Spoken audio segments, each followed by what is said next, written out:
Chapter 20 Contact. The uproar was furious, and mixed in with it was the occasional metallic grating, as if someone were bashing a steel plate over and over with a rubber hammer. All at once there was a yelp of terror and a wail. "The wolf creatures," Derek said. "They're the ones who've been attacking the city. They're why we got the distress call. Look!" He held up the braided wire from the dead wolf creature to Mandelbrot. It sparkled in the yellow-white light of the larger moon. "The city does not know they are sentient," Mandelbrot said. The robot seemed to shudder all over at once. "The robots think they're just animals. They're just simply exterminating them when they find them, like pests. The circuit board didn't come from the wolves originally. Sure, the city might think the wolf creatures are just animals. After all, we did too. But they've obviously destroyed at least one robot already. Mandelbrot, we have to do something. Now." Derek laid the necklace on the dead wolf creature's body and took its gun in his hand, his face grim. Mandelbrot's hand closed over his wrist firmly. "No," the robot said. The odd, grating slur was back in its voice. "I cannot allow you to kill them, Master Derek. I am sorry." "Mandelbrot, you misunderstand. It does not matter if the robots are destroyed. That is only the third law, and this robot city can easily build more. I have made the decision you asked about earlier. To kill a wolf creature is to break the first law." "Please, you must trust me. I'm not going to kill them." Derek tried to move his hand. The robot's grip was gentle but unyielding. "Mandelbrot, I am ordering you to release my hand. I will not kill the wolf creatures. Do you understand that?" Derek thought that Mandelbrot might not respond. The robot was staring at the dead wolf creature, at the bright wire. The incident had further upset the postronic brain. Derek began to fear that Mandelbrot would freeze now, with Derek's one good arm locked in a death grip. It would be an ignoble and curious way to end, anchored to a dead robot. Mandelbrot's fingers opened slowly. Derek let out a breath he hadn't known he was holding. "Thank you," he said. "Mandelbrot, I'm going to need your help. I need a delicate touch and 2 good hands. Here, take the gun, unload it. Quickly, we may only have a few minutes." The battle was still going on within the darkness under the trees. In fact, the uproar seemed to have intensified. As the robot took the darts from their chambers, Derek opened his backpack and found the medical kit. Luckily, everything there was well padded, and nothing had broken in his fall. He looked through the collection of vials, squinting in the dim light, and found what he needed. "Mandelbrot, break open the dart chambers and empty out the nerve killer. Put this in." "Master Derek?" "It's a sedative, undiluted, and with their body weight, it should knock them out." Mandelbrot didn't move. His one good eye gleamed an unblinking, insistent red. "Master Derek, these creatures are unknown. Their metabolism might be so different from yours that this kills them." "Or it might not work at all," Derek pointed out. He sighed. The sound of the nearby struggle was intensifying. He hoped there was still time. He patted Mandelbrot on the shoulder. The robot looked terrible, dinged, scratched, and battered. Having pieced the robot together from several different models, and after the patchwork repairs following the crash, Derek felt pleased that the robot was still operating at all. He also hoped that he looked better, but the distorted reflection of himself in the robot's body looked just as disheveled and abused. They needed help. Quickly. "Mandelbrot, we can't communicate with them," Derek continued. "Twice now we've been attacked without provocation. They may be sentient, but they're also very dangerous. We need the robots. If we don't do something now, they may destroy all of them, and then they may well come looking for our friend here and take care of us." "That is not certain." "No, but it's probable. This is a chance that we have to take, one way or another. A full-strength dose would take out a person of their general weight in 2 or 3 seconds and keep them down for an hour or two. Now, take the sedative and put in the darts. I can't do it myself." Derek held out the vial. Mandelbrot hesitated. Then the ivory arm extended toward Derek, and its fingers closed round the vial. "Yes, Master Derek," Mandelbrot said. With delicate but quick precision it began to do as ordered.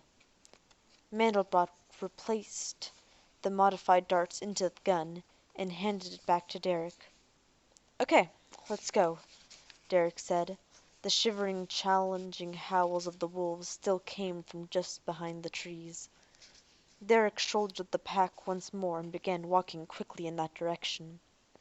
Mandelbrot followed more slowly, his left leg dragging and a distinct whine coming from his hip servo motors. Derek broke through the trees at the top of a steep hill, the sides of which were bare dirt. Below, in a small grassy glade well lit by the moon, a group of 5 wolf creatures were struggling with 4 robots of the laborer type.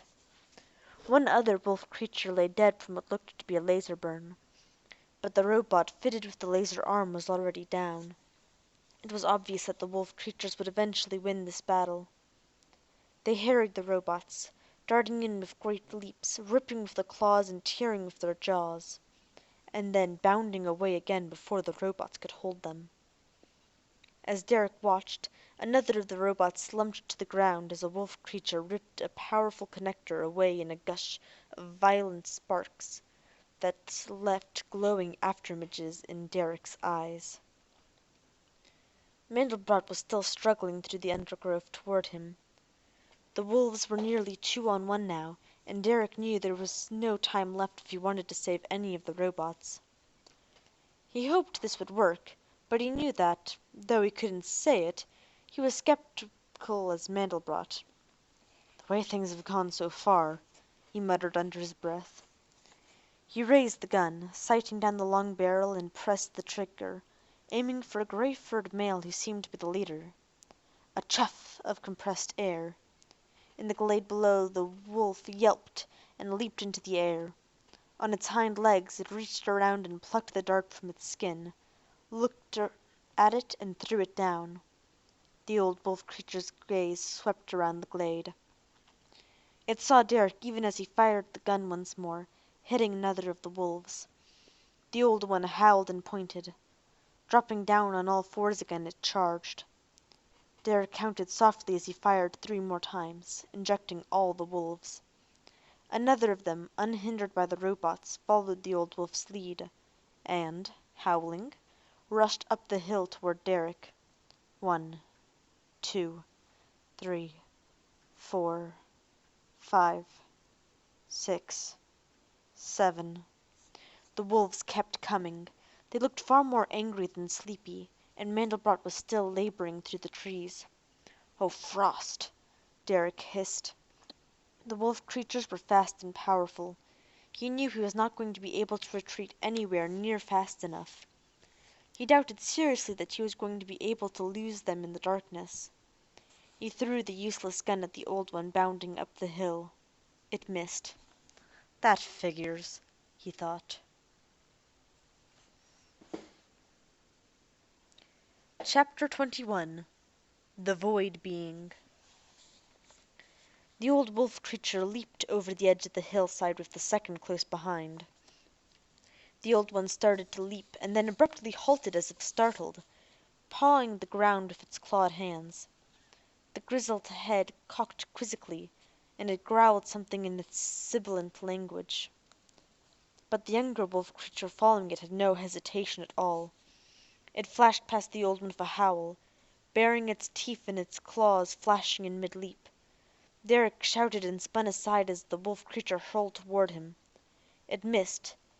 Through Derek felt the wind from its passage. The creature twisted in mid-air and spun as it hit the ground, kicking up dust. Derek waited for the creature to regain its balance and charge again. There was nothing he could do.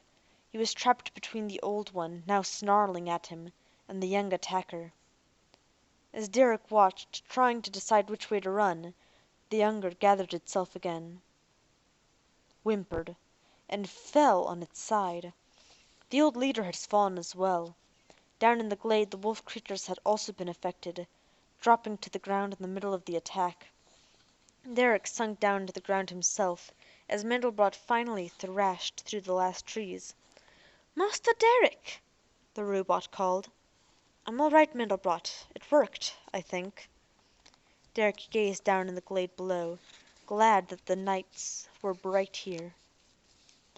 The remaining three robots, suddenly free, had turned to take advantage of the situation. They advanced to the unconscious wolves, raised their hands to strike and kill. "Stop!" Derek's shout made them pause. They turned and looked. Derek stood at the edge of the slope, letting them see him fully. "You can see that I am human," he said loudly. "You must obey me. Come here. The wolf creatures are no danger now." They stopped, though they didn't back away from the wolf creatures. Mandelbrot came up to stand alongside him. "These creatures are no danger to me or to yourselves now," he repeated. "Come here." "Yes, human master," one of them said. The trio headed for them as Derek and Mandelbrot examined the two sedated wolf creatures beside them. The drug had far less effect on the beast than it would have had on Derek or any other human. Derek went to the leader. It was still awake, its disturbingly humanoid eyes watching him. The body twitched, muscles jerking without control as it struggled to rise and either attack or flee.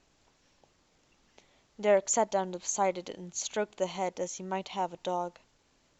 "I'm sorry," he said. "If we could understand each other." Mandelbrot was looking over Derek's shoulder. "It worked," Derek told the robot. "It wasn't what I expected, and I'm not sure how long it'll last, but it worked. Now we need to get out of here before it wears off." Derek gave the grizzled lupine body a pat and laid the head down gently. The old one's eyes continued to follow his movements.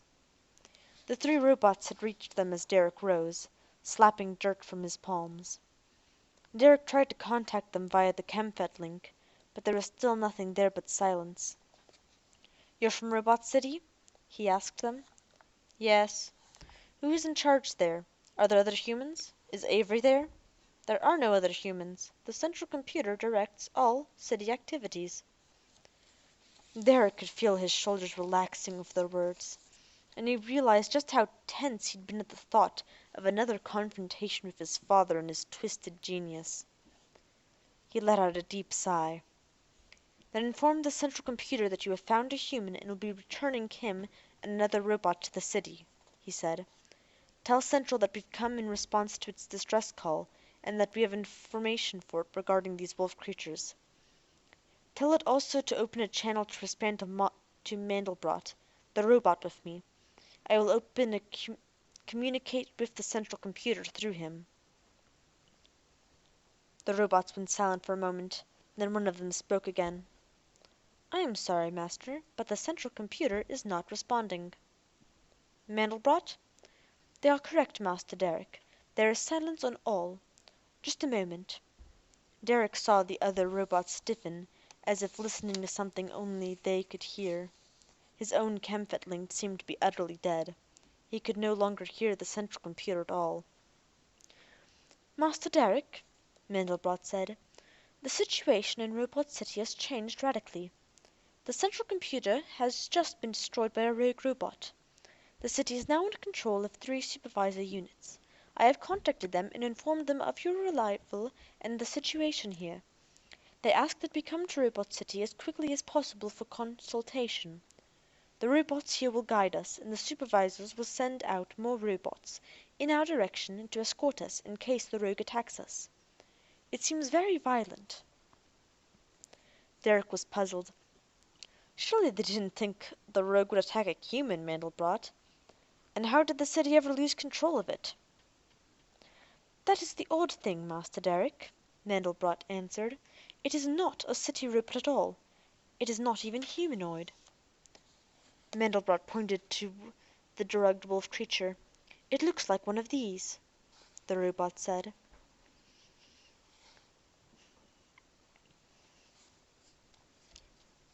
The dark bird glided over the forest. silent except for the rushing of the wind past its widespread wings. Circling the glade once and seeing nothing, it banked sharply and descended, clipping the tree tops and landing clumsily on the top of the hillside overlooking the clearings.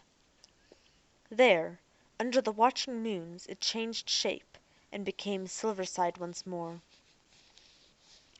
The hunters were still buried below. She noted that first of all because it was most important to her postronic mind. First law: 3 walking stones lay here as well, and that was also good. But the dark shapes on the ground near the walking stones were kin. Silverside howled a lament to the stars and then called for any of the other kin. There was no answer. She shifted her vision to the infrared and immediately saw warmth radiating from the ground near by. 2 of the kin, and the shape of one was very familiar. Silverside let out a glad beast-talk cry and went to him. Life Crier was moving, at least. The old one had lifted himself up on his front legs and was trying to walk, though his rear legs dragged limply behind as if paralyzed. "Silverside," Life Crier barked in happy kin speech, "you've returned. Did you kill Central?" "I destroyed it, but it did no good," Silverside replied flatly. "What happened here? Are the others dead?" "I do not think so." Life Crier sat down again exhausted, but his voice held a rich excitement. "Silverside, there was a void being here. It had a companion, another walking stone, unlike any of the others around the Isle of Stars." "A void being? From the old mother?" Life Crier's words stirred odd resonance deep in Silverside's mind. "Not from the old mother, not with that shape, no. From another god, perhaps. The void being carried a stick that threw small knives at the kin, and had a magic in the knives that took away our bodies while leaving our spirits inside. I attacked it because it had the look of the walking stones, and I knew it could not be from the old mother. But before I reached it, I could no longer move. I could only watch as it came to me and touched me. I thought it would kill me then, but it didn't. It stroked me like a mother stroking a pup, and talked to me in the void tongue, even though it seemed to know I could not understand it. Then it laid me back down. It left a short time later with the walking stones from the city." Delicate balances were shifting inside Silverside. Core programming in her postronic mind gave her skin a feeling akin to a yearning. She could hear the echo of the first voice she'd ever heard, talking to her in the void tongue in the darkness of the egg. A human being is an intelligent life form. A robot must obey the orders given it by human beings. "But this void being is not of this world," she reminded herself. "Not alive as we are. It is a made thing of the gods, or one of the gods themselves. So it cannot be human. The kin are human." The feeling receded, but only slightly. There was in her a pull toward intelligence. "I must go find this void being," she said to the Life Crier. "It's gone back to the Isle of Stars," the old kin told her. "The walking stones went with it." Life Crier struggled to rise again, and this time succeeded in standing on wobbly legs. The other kin were beginning to stir as well, easing Silverside's first law concerns, until she noticed that there was one less of the kin than there should have been. "Where is Kenai?" she asked. Life Crier's grizzled forehead wrinkled. "I don't know," he answered. "We separated the kin to better fight the walking stones, and she was to have attacked from over there." Life Crier pointed into the woods behind them. "I never saw her." The others were coming up to them shakily, and Life Crier asked all of them, "Did any of you see Kenai during the fight?" All the kin shook their heads. Silverside looked at the ground and the tracks left by the void being. It was an extremely clumsy creature. It had left a path through the trees that was as easy to follow as one of the walking stone's straight stone paths. An uneasy suspicion came to Silverside. "Follow me," she said. She ran into the cover of trees, Life Crier and the others following slowly behind. It took no skill at all to follow along the trail the void being had taken. The creature had broken branches underfoot and on all sides. and the ground still radiated the faint trace of heat from its passage. Silverside saw a patch of kin-shaped warmth ahead and barked a quick hello. "Kenai!" Kenai didn't answer. The infrared red blotch didn't move. Silverside took her vision back up into shorter wavelengths for detail, and then she saw the strange cant of her head, and the odd way Kenai was slumped on her side. Silverside growled, deep and warningly. She burst through the underbrush between them, hoping that Kenai was simply sleeping as the others had been, and knowing from the disquieting stillness that she wasn't. "Kenai?" Silverside sat beside the body and lifted her into her arms.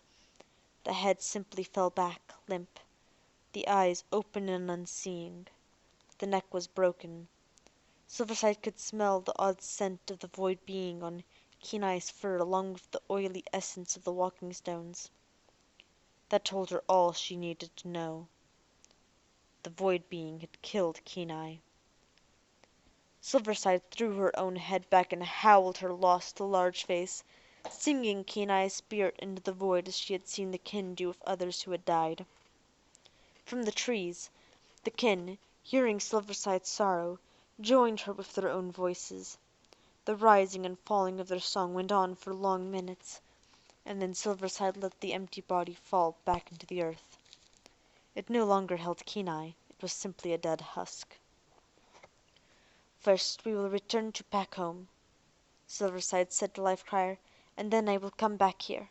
If this void being lives in the Walking Stone City, then it must be their leader." She lifted her head and howled a beast talk challenge. "And if it is their leader, then it would kill all kin in the way it killed Kenai. I must make sure that threat ends."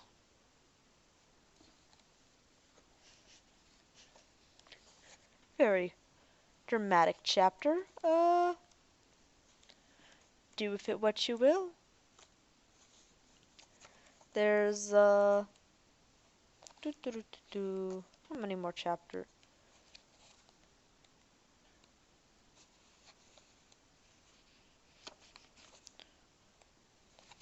There are only 3 parts left after this, so yeah. Have a good Tuesday, and if you're getting snow tonight, I hope you all have fun tomorrow. Bye!